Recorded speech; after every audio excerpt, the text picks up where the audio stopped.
Hello friends, तो कैसे हैं आप सब। आई होप आप सब बहुत अच्छे होंगे और आपकी तैयारी भी बहुत अच्छे से चल रही होगी।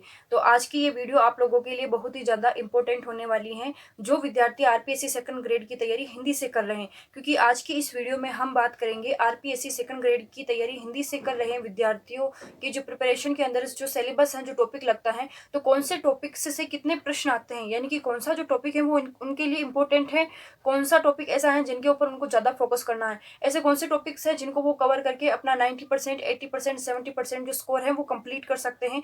क्योंकि अक्सर स्टूडेंट्स की प्रॉब्लम क्या होती है कि वो बहुत सारी बुक्स ले लेंगे, उनको पढ़ेंगे, जो सिलेबस होता है उनको एनालिसिस नहीं करेंगे, सिलेबस को अच्छे से देखेंगे नहीं कि कौन से टॉपिक्स अपने लगते हैं, कौन से अपने डिलीट हुए। क्योंकि हर साल सिलेबस आता है, कुछ ना कुछ उसमें चेंज होता है, लेकिन विद्यार्थी क्या करते हैं कि जो है उसी को बस रट्टे चल रहे, पढ़े चल रहे हैं ना, उनको कोई मतलब भी नहीं होता है कि सिलेबस को देखें, पेपर का एनालिसिस करें, फिर अपनी तैयारी करें। ऐसा कुछ नहीं है। बस वो क्या करेंगे, बहुत सारी बुक्स इकट्ठी कर लेंगे, बस उनको लगातार पढ़ते रहेंगे। एक ही टॉपिक, जैसे कोई उन्होंने वर्ण विचार, वर्णमाला का कोई टॉपिक उठा लिया तो उसको इस बुक से भी पढ़ लिया, नोट से भी पढ़ लिया, कोई अदर बुक से भी पढ़ लिया, तो बस वो उसको पढ़ते रहते हैं और ना तो वो उसकी प्रैक्टिस करते हैं, ना रिविजन करते हैं, ना एमसीक्यू लगाते हैं। बस उनको उनको लगता है कि हमने पढ़ लिया, हमने याद कर लिया, मतलब हमारा काम हो गया, हमारा जो सिलेबस वाला ये जो टॉपिक है ये हमारा कंप्लीट हो गया। और यही हमारी सबसे बड़ी प्रॉब्लम होती है।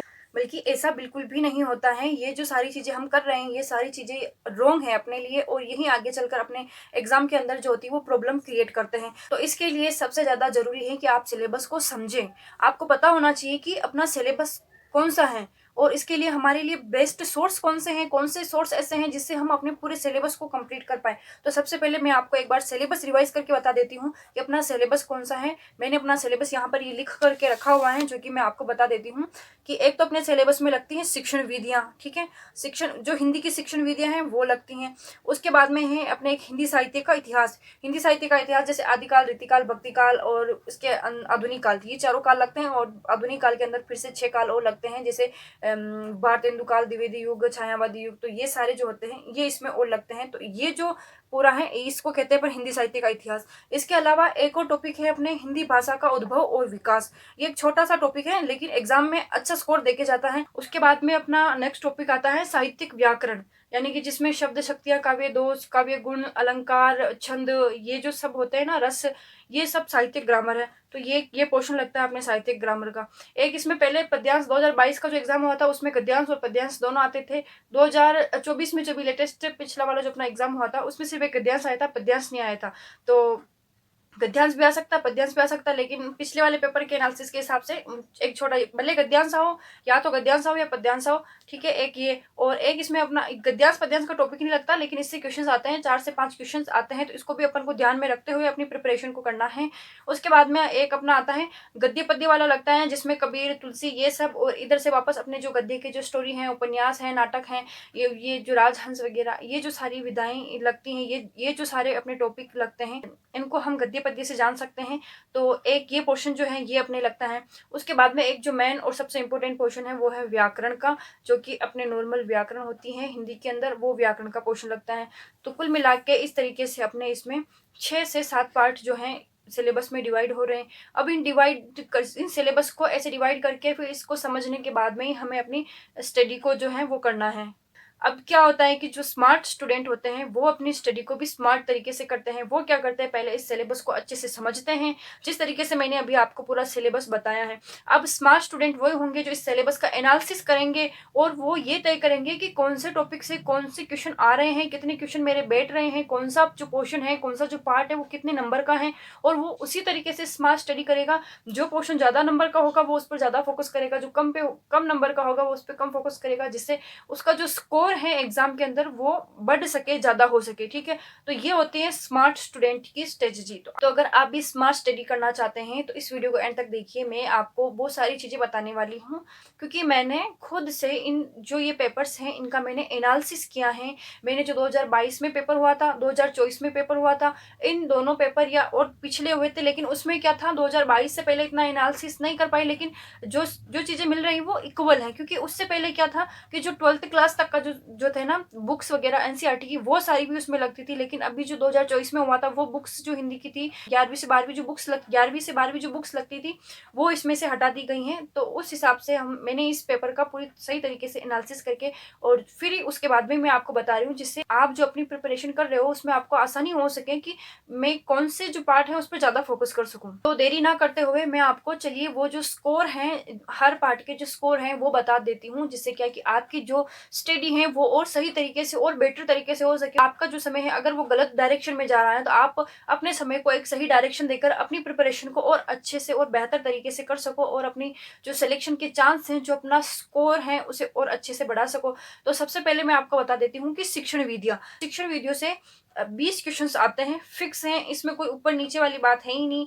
ठीक है, शिक्षण विद्या फिक्स है, 20 क्वेश्चन आएंगे। उसके बाद में एक अपना है हिंदी साहित्य का इतिहास, उसके बाद में एक अपना है हिंदी साहित्य का इतिहास।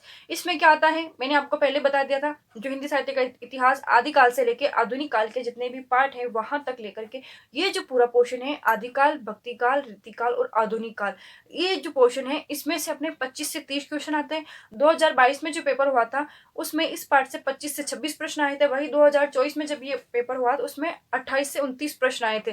तो ओवरऑल हम इसे समझ सकते हैं कि ये वाला जो पार्ट है ये 25 से 30 क्वेश्चन के बीच में होता है। देखो एग्जैक्ट नहीं है लेकिन रहेंगे इनके बीच में ही, ये मतलब सस्पेंस, ये मैं आपको इतना बता सकती हूँ कि 25 से 30 के बीच में ही रहने वाले हैं।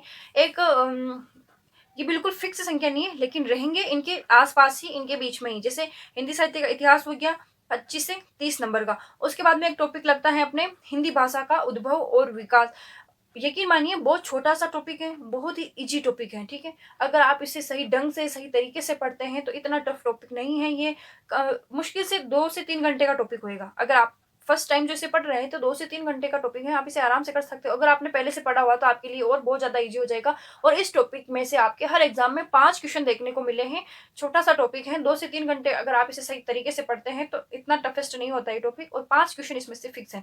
उसके बाद में आता है अपने एक साहित्यिक व्याकरण। साहित्यिक व्याकरण के अंदर मैंने आपको पहले ही बता दिया, शब्द शक्तियां, छंद, अलंकार, रस, काव्य गुण, काव्य दोष। ठीक है, तो ये जो सारी चीजें होती हैं ये जो किस में आती हैं, आपके साहित्यिक व्याकरण, साहित्यिक ग्रामर के अंदर आती है। और इसमें 11 से 15 क्वेश्चन आते हैं, 11 से 15 के बीच में रहते हैं। 2024 में जो एग्जाम होता है उसमें 11 क्वेश्चन आए थे, तो इसका जो रेशो होता है वो 11 से 15 के बीच में, 11 आ जाए 15 आ जाए।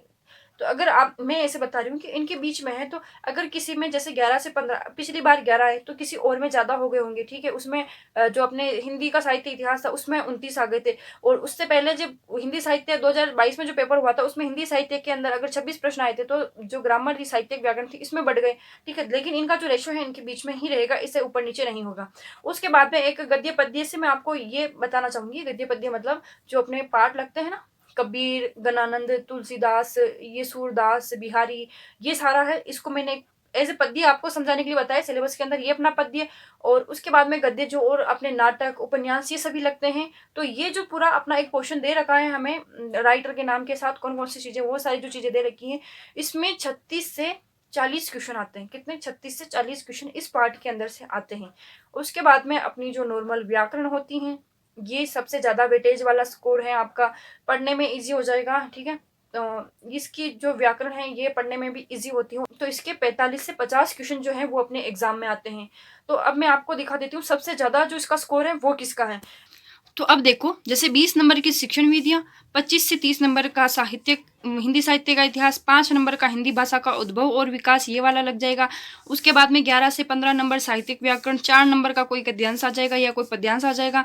36 से 40 नंबर कोई गद्य और पद्य से रिलेटेड आएंगे, जो टॉपिक्स मैंने अभी आपको बताए हैं। और 45 से 50 नंबर जो आपके हैं वो व्याकरण से आएंगे। तो अब आप देखो, इसमें अगर आप एक तो व्याकरण कर लेते हो और एक आप ये गद्य पद्य कर लेते हो, ठीक है, तो ये देखिए यहाँ से। और शिक्षण विद्या इतनी कोई बड़ा टॉपिक नहीं, ये भी आप आसानी से कर सकते हो, ये एक छोटा सा टॉपिक है। अब आप इसको सही तरीके से एनालिसिस करोगे ना तो कोई इतनी बड़ी चीज नहीं है, आप आराम से इसको कवर कर सकते हो। अब ये पहले जो आप जब इसकी तैयारी कर रहे थे तो ये आपको बहुत ज्यादा टफ लग रहा था, ठीक है, लेकिन अब इसको देखने के बाद में आपको आई होप ये सिलेबस थोड़ा इजी लगने लगा होगा कि बस इतना ही तो है, इसके 20 क्वेश्चन, इसके इतने। तो आपको क्या, जब सिलेबस का एनालिसिस करके फिर आप अगर उसको पढ़ते हैं ना तो आपको पढ़ने का पता चलता है, आपको अपनी डायरेक्शन का पता चलता है कि हमें करना क्या है, पढ़ना क्या है, जाना किस डायरेक्शन में है। तो आप एक बार ये सारा स्कोर कार्ड देख लीजिए। बच्चे इसी स्कोर कार्ड के आसपास आएंगे। अब आप देखिए कि आपका इसके अंदर कौन सा पार्ट जो है वो स्ट्रॉन्ग है, कौन सा जो है वो वीक है। अगर कोई हाई वेटेज वाला जो है, अगर वो पार्ट आपका वीक है, तो आपको अपने उस पार्ट को स्ट्रॉन्ग करने की बहुत ज़्यादा नीड हो जाएगी। ठीक है। तो ये जो सारा मैंने आपको वेटेज बता दिया, कौन से पार्ट से कितने क्वेश्चन आ रहे हैं, तो आई होप ये वीडियो आपको अच्छी लगी होगी, हेल्पफुल लगी होगी। और अगर आपको ये वीडियो हेल्पफुल लगी हो तो please like, share and subscribe my channel. और ऐसी ही तैयारी के लिए, आरपीएससी सेकंड ग्रेड से रिलेटेड तैयारी के लिए आप इस चैनल से जुड़ सकते हैं। यहाँ पर आपको बहुत ही इन्फॉर्मेटिव चीज़ें मिलने वाली हैं, तो प्लीज़ चैनल को सब्सक्राइब कर लीजिएगा। और ये जो वेटेज मैंने आपको बताया है, आप इसी के अकॉर्डिंग तैयारी अपनी जारी रखिएगा। अगर आपने अभी तैयारी शुरू करी है या आपने पहले करी है, अब आपका स्तर क्या है वो आप खुद तय कर सकते हैं कि मैं किस लेवल तक पहुंचा हूं और मुझे अब कितना करने की जरूरत है। अब आप चाहते हो कि मैं इन पोर्शंस के अंदर हर एक पोर्शन में हर एक टॉपिक का एनालिसिस करके और आपको हर टॉपिक का जो कितना वेटेज है वो बताऊं, तो आप उसके लिए मुझे कमेंट कर सकते हो। उसके लिए मैं जरूर से कोशिश करूंगी आप लोगों के लिए कि हर पार्ट का, जैसे व्याकरण के अंदर है तो वाक्य शुद्धि में कितना वेटेज है, मुहावरों में कितना है, संधि में कितना है, समास में कितना है, तो हर टॉपिक का कितना वेटेज होता है, अगर आप चाहो तो मैं आपको वो भी अवेलेबल करवा सकती हूँ। इस अगर आप ये चाहते हो तो कमेंट करिएगा, मैं कोशिश करूंगी आप तक वो चीज़ भी पहुंचाने की। बाकी ये वीडियो आपको कैसा लगा, हेल्पफुल लगा हो तो चैनल को सब्सक्राइब करना बिल्कुल मत भूलना। मिलते हैं नेक्स्ट वीडियो में।